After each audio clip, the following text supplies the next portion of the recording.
Time now is 17 minutes to 9.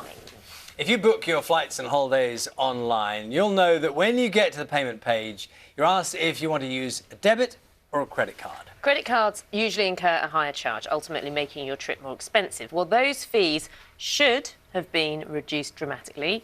BBC Radio 4's Moneybox, though, has discovered that some travel companies aren't complying. They're not passing these savings on. We can talk to Ruth Alexander now, who's going to explain. Ruth, good to see you this morning. So we know, don't we, when you tick that box, you always try to use your debit card to avoid these charges, but actually the difference should be much less than we're experiencing. That's right. In December, a new law was passed that basically capped the amount of the transaction charge that a bank can charge to the retailer when you use your card, and that the retailer's been passing on to the customer. And the EU law capped this at 0.3% for credit cards and 0.2% for debit cards. That's really small. We're talking 20 or 30p in a £100 transaction. So you'd think it would just have completely disappeared. You wouldn't have the separate charge. It would just get rolled up into the price. However, unfortunately, the transaction fee is still with us. And in fact, we found that some companies are charging up to 6 times the amount.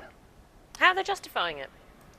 Well, basically, what they say is that it's not just that capped fee. There's something called the interchange fee, and that's what's been capped. And the EU says that's 3/4 of the cost.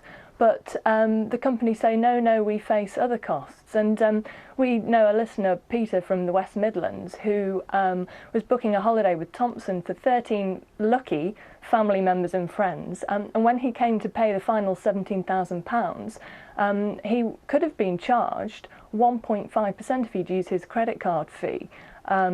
But actually, Thompson, that for him would have been about £250, but Thompson does have a cap in place. So they said, oh, no, it would be £95, but still he thought that's a lot of money and paid with his debit card. So who's supposed to be monitoring the companies to make sure they comply with this change?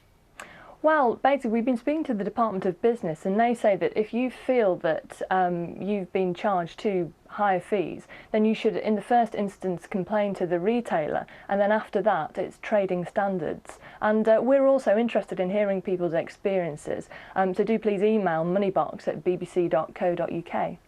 OK, Ruth, many thanks. You're stepping in for Paul Lewis today, aren't you? So we'll be hearing you Radio 4's Moneybox, that's at midday.